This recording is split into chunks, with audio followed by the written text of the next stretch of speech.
Já falando sobre o que aconteceu lá em Brasília com o ex-ministro da Educação, Milton Ribeiro. É uma história bem complexa aí, porque o ex-ministro da Educação, que saiu do governo, está voltando para São Paulo.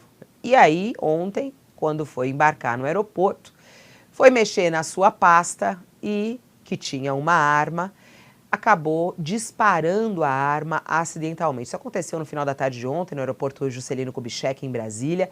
Ele estava no balcão da Latam. A Gol informou que uma funcionária foi atingida por estilhaços, mas sem gravidade.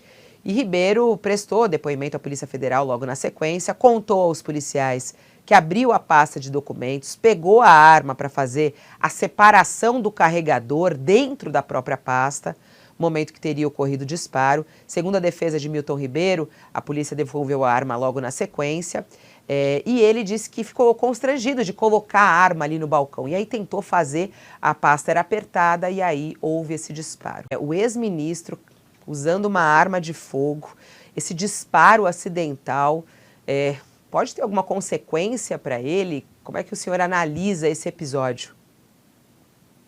Olha, Fabiola, a princípio pode, quer dizer, a informação que a gente tem hoje é de que esse disparo acidental que ele causou teria gerado algum tipo de ferimento em uma pessoa. Isso, em tese, é um crime de lesão corporal potencial que pode ser caracterizado ou não, vai depender de exatamente dos esclarecimentos do que exatamente aconteceu, porque ainda não está claro, que tipo de disparo foi esse. É claro que ele prestou um primeiro depoimento à Polícia Federal, mas é necessário investigar exatamente como que aconteceu esse disparo, quais foram as circunstâncias, em que sentido ele andou com uma arma no aeroporto. É tudo muito, um tanto assustador e um tanto nos deixa meio perplexos, porque é tudo muito inesperado para além do simbolismo do ministro da Educação, enfim, disparando uma arma em público. Num caso como esse, professor, não sei se o senhor tem detalhes sobre a legislação, mas me parece que uma pessoa não pode andar armada no avião, né? Ela tem que entregar, se ela tem porte de arma, ela precisa entregar para os comissários. Isso vai na cabine, né? Os cuidados do piloto, não é isso? Exatamente, e essa é a primeira surpresa, né? É entender exatamente em que circunstância, onde, de que forma, se isso foi antes ou depois do embarque, de que forma que essa arma disparou. Porque se de fato o ministro estava com a sua arma, por exemplo, dentro do avião, em algum espaço protegido do aeroporto, a gente está falando aqui de algum tipo, eventualmente, de violação a regras da ANAC, a regras da Infraero, a regras, inclusive, do âmbito do próprio Código Penal, no fim do dia, né? Agora, essa informação não veio, mas pelo andar da coisa, ele tinha o porte, né? E a posse, não é isso, professor? A princípio, sim, porque pelo menos a gente espera que se ele não tivesse, primeiro ele não receberia de volta a arma como as notícias dão conta. Então, se ele recebeu de volta a arma, é porque provavelmente ele tem a porte e a posse de arma de fogo, algo que hoje em dia não é muito difícil de ter, né? O governo Bolsonaro ele fez uma liberação bem ampla do direito ao porte ou ao posse de arma. Então, a princípio, isso não surpreende muito, não surpreende nem que o ministro da Educação do governo Bolsonaro esteja com arma, nem que ele tenha eventualmente o direito, seja como CAC, seja a qualquer outro título, de ter essa arma consigo. Essa legislação sobre armamentos no Brasil, professor, não sei se o senhor fez alguma análise pormenorizada sobre isso, mas no governo Bolsonaro nós sabemos que houve uma flexibilização, né? No início pretendia-se facilitar a aquisição de armas para proprietários rurais, se estivessem dentro das suas propriedades, mas hoje me parece que isso foi muito liberalizado, né?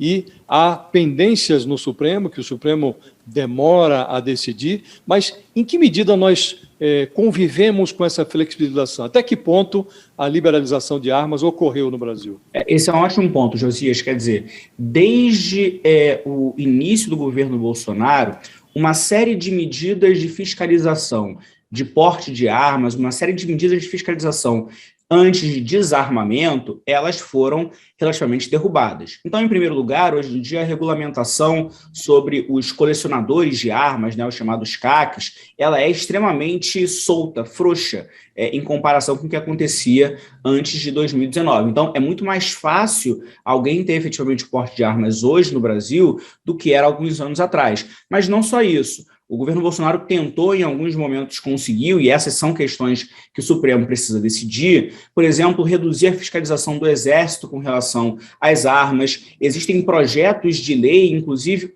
há notícias de tentativa de, por meio de decreto, desregulamentar, por exemplo, as marcas, né, que são acostadas às balas, aos revólveres, tudo isso gerando uma grande insegurança na população que não se pretende armada, certamente, no sentido de aumentar a quantidade de armas em circulação, de aumentar situações como essas, em que pessoas idosas estão com armas no aeroporto, e disparam, e podem disparar, não só no aeroporto, nas ruas e nos lugares. Então, há sim, Josias, uma desregulamentação relevante, apesar de o parâmetro legal ser o mesmo, não houve uma mudança legal em termos de desarmamento, do Estatuto de Desarmamento, mas o presidente fez uma desregulamentação relevante no campo dos decretos, criando interpretações muito frouxas sobre as exigências para porte de arma e de fiscalização de armas em circulação. A gente até fazer um paralelo, né? Recentemente teve mais um episódio nos Estados Unidos de disparo de armas de fogo num local, né, público, e fazer esse paralelo, né, do que isso pode vir a acontecer no Brasil, acidentalmente ou não, né? A gente poderia ter, agora nesse momento, tá falando aqui de algo muito grave que poderia ter acontecido ali no aeroporto, né, atingindo uma pessoa, matando uma pessoa, porque a arma de fogo é para matar, né, professor? Esse é o objetivo da arma de fogo, ela tem só esse objetivo, que é matar. Como é que fica essa situação no Brasil? A nossa insegurança, professor, o senhor acha que hoje estamos mais inseguros? É possível dizer isso? Todos os estudos indicam que o armamento da população ele não reduz a segurança. Quer dizer, o que a gente tem hoje de dado é exatamente no sentido de que quanto mais armas em circulação, em primeiro lugar, maiores são as chances de acidente. Em segundo lugar, maiores são as chances de efetivamente alguém reagir de maneira desproporcional a qualquer tipo de situação e aí não acidentalmente disparar uma arma. E maiores as chances, inclusive, de crianças, né, como a gente vê nos Estados Unidos, elas também sofrerem algum tipo de consequência por conta desse armamento.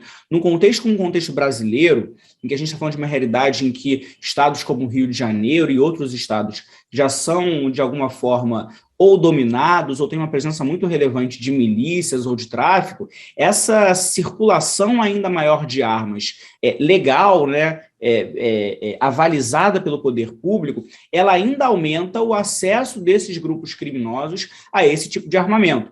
Então, a gente está falando de uma situação, de uma realidade que fica menos segura, porque a verdade é que mesmo policiais que reagem a assaltos estão armados, eles correm um risco maior do que eventualmente simplesmente não se identificando e deixando que algum tipo de roubo, algum tipo de crime aconteça para proteger a sua própria vida. Então, ter a arma não reduz o risco associado, né, a você ser vítima de um crime, e pior, né, quanto mais gente tem arma, mais armas podem se perder, mais armas podem ser vendidas no mercado negro, e aí mais inseguro fica um país que hoje já sofre substancialmente com violência e já sofre substancialmente com a ação de grupos criminosos cada vez mais armados.